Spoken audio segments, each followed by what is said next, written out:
할렐루야. 하나님께서 여러분의 삶에 놀라운 은혜를 함께 하시기를 축복합니다. 자, 지금 이 다윗의 놀라운 이야기를 우리가 듣고 있습니다.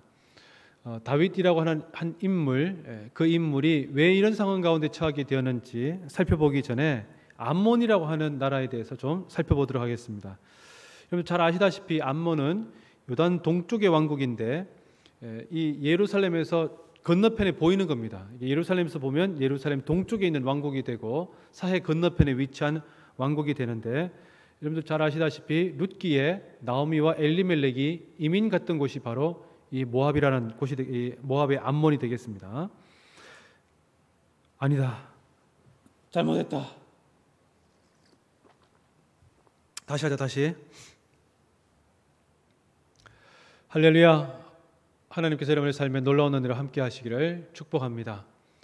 이 암몬이라고 하는 나라, 오늘 본문에 들어가기 전에 한번 살펴보도록 하겠습니다. 이 암몬이라고 하는 나라는 이 아브라함의 조카 롯이 작은 딸과 관계해서 낳은 아들이 바로 이 암몬이 되겠습니다. 사사기 때는 입다가 항쟁했을 때 암몬과 싸웠다는 그런 기록이 있고요.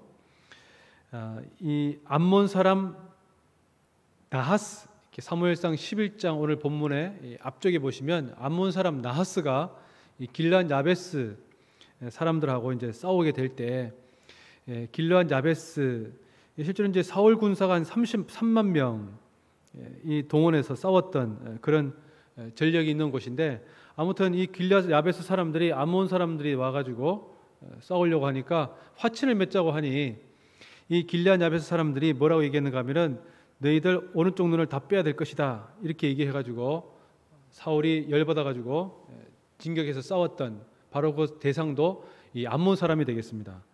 이 다윗 시대 때는 사신을 보냈는데, 실제로 이제 뭐 약간의 화친을 위한 사신이기도 하지만 저자세로 나간 건 아니거든요. 그런데 이 다윗이 사신을 보내니까 사신들의 수염을 자르고 이 엉덩이 쪽에 옷도 자르고 아주 이렇게 그 엉덩이 다 드러나게 만들었거든요. 사람들을 욕보이는 그런 모습을 일으켜서 안 되겠다, 그래서 다윗이 공격을 하게 됩니다. 그래서 보복 공격을 했는데 암몬이 이제 용병을 고용해서 싸우면서 아주 이렇게 서로 옥신각식 하게 되다가 결국에는 공성전에 돌입하게 됐어요. 이게 안 되니까 성문을 걸어 잠그고 꼼짝 않고 있는 것이죠. 다윗도 요압과 같이 이제 공격하길 기다렸는데 이 농한기가 되어가지고 농번기가 되어서 잠시 머물고 있다가 이제 다 정리가 끝나고 난 뒤에 이제 봄철에 전쟁을 하러 떠나는 그 시기가 된 겁니다.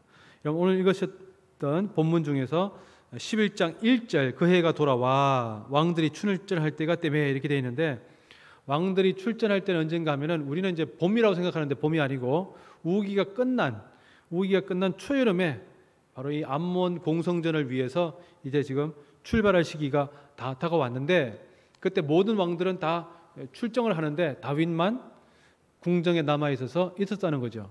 근데 잘 보시면 다윗은 예루살렘에 그대로 있더라 이렇게 되어 있는데, 11장 2절에 보시면 다윗이 언제 일어나는가 하면은 저녁 때에 그의 침상에서 일어나 이렇게 되어 있습니다. 그런데 갑자기 궁금해지는 거죠. 뭐 하다가 저녁 때 일어났을까? 그냥 뭐 잠 오니까 낮에 자고 뭐 이렇게 했을까? 아니면은 밤새도록 뭐 술을 퍼마시다가 그냥 완전히 넉다운이 되어서 누워 있었을까? 여러 가지 생각을 해보게 되는데, 낮도 아니고 저녁에 일어났다고 하는 것은 그가 뭔가 밤에 문제가 있었다는 겁니다. 자, 어쨌든 다윗이 다른 사람들은 다 해야만 되는 그런 왕들의 모습 속에서 하지 아니하고 뒤로 빠져가지고 자기 혼자 그냥 궁정에서 약간 그냥 빈둥빈둥대고 있는 거죠. 그때 왕궁에서 밖을 바라보니까 어떤 한 여인이 월경이 다 끝나고 난 뒤에 몸을 씻고 있는 것을 보게 되었어요. 왜 뭘 씻고 있냐 그러는데, 아니 당시에는 가옥 구조가 궁궐이 제일 높은 곳에 있고 층층으로 되어 있습니다. 그래서 밑에 있는 사람들 모습이 다 보이는 거예요. 그래서 그 다음엔 귀족들의 모습, 그 다음에 상인들의 모습, 그 다음에 평인들의 모습이 다 보인다는 건데, 왕은 한꺼번에 다 보이는 거고 제일 밑에 있는 사람들은 누가 나를 보는지도 모르면서 그렇게 하는 거죠. 자, 여인이 자기 정결을 위해서 몸을 씻는 게 뭐가 문제가 되겠습니까? 그런데 문제는 다윗이 그것을 보고 음욕을 품고는 전령을 보내서 데려온 겁니다. 자, 데려와서 여인과 동침을 했습니다. 지금 월경이 끝나고 난 뒤에 바로 가임기가 되죠. 여자분들 같은 경우에 100% 임신이 될 수 있는 상황인데 다윗이 그것을 다 알고도 그렇게 했다는 거예요. 그러니 좀 지나니까 여인이 내가 지금 임신했다 이렇게 얘기를 해버리게 되고 그 소문이 실제로는 퍼지게 되는 거죠.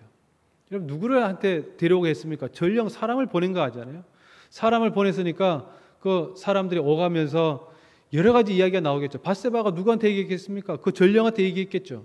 그 전령은 입이 없겠습니까? 그러니 소문이 쫙 퍼지게 되고 큰일 났다.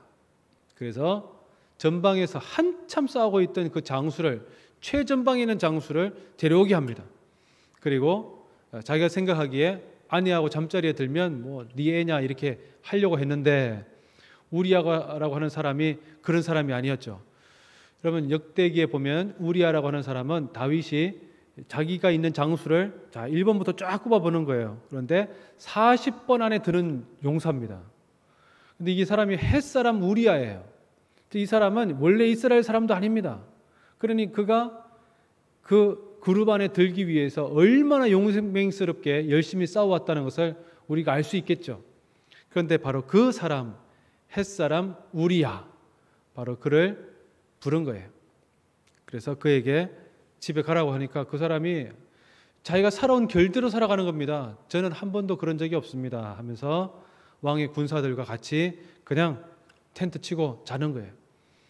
왕이 안 되니까 이제 어떻게 합니까? 술을 먹이죠. 이제 떡이 되도록 술을 먹여서 막 정신없는 때 보내는데 이 사람이 술을 쐈는지 아무튼 정신이 그렇게 갈 정도가 아니에요. 그래서 술을 먹어도 딴짓을 하지 아니하고 집으로 갈 생각도 하지 아니하고 그 자리에서 잡니다. 자, 다윗이 딱 보니까 이 사람은 안 되겠어. 그래서 자기가 친필로 이 우리아에게 그를 죽일 계책을 써서 주지요. 그래서 우리아가 자기 군대 사령관인 요압에게 주고 요압도 딱 펼쳐보니까 황당한 얘기죠. 자기 에이스를 죽이라는 거니까. 그런데 요압이라는 사람이 참 무서운 게 시키는 대로 합니다 또. 그래서 나중에 또 왕에게 딱 전가를 보낼 때 우리가 우리아라는 장군이 죽게 되었다.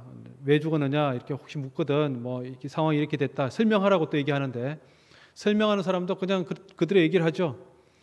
다윗이 우리아가 죽었다는 것을 확인하고는 밧세바를 데려옵니다. 우리아의 아내가 남편을 위해서 곡하는 시간이 지나고 난 뒤에 데려와요. 공식적으로는 아무도 모르는 것처럼 느껴지게 됩니다. 누구만 아느냐? 요압이라는 사람밖에 모르는 거예요. 자, 이 사람들이 보기에는 아무도 모르는, 이해할 수도 없고 죽이 왜 죽었는지도 모르는 거죠. 바로 이것이 차도살인이라는 겁니다. 칼을 빌려서 죽이는, 내가 죽이는 게 아니고 다른 사람을 시키는데 다른 사람들이 딱 보면 결론은 저 사람이 죽였네 이렇게 되지만 알고 보면 다른 사람이 또 청부를 시킨 모습이죠. 권력을 가지고 있는 사람만 할 수 있는 겁니다. 청부살인이 아니고요.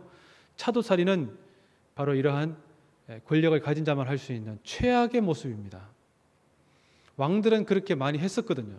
근데 하나님께서 다윗이 이방 나라의 왕들이 하고 있는 것과 똑같은 일을 하고 있는 것을 보고는 하나님께서 마음 가운데 아주 악하더라. 11장 27절에 다윗이 행한 그 일이 여호와 보시기에 악하였더라 이렇게 되어 있습니다. 하나님께서 보시기에 악하였다. 참 하나님께서 보시기에 안타까움을 넘어서서 얘는 살려두면 안 되겠다 이 생각을 품으셨던 그런 모습입니다.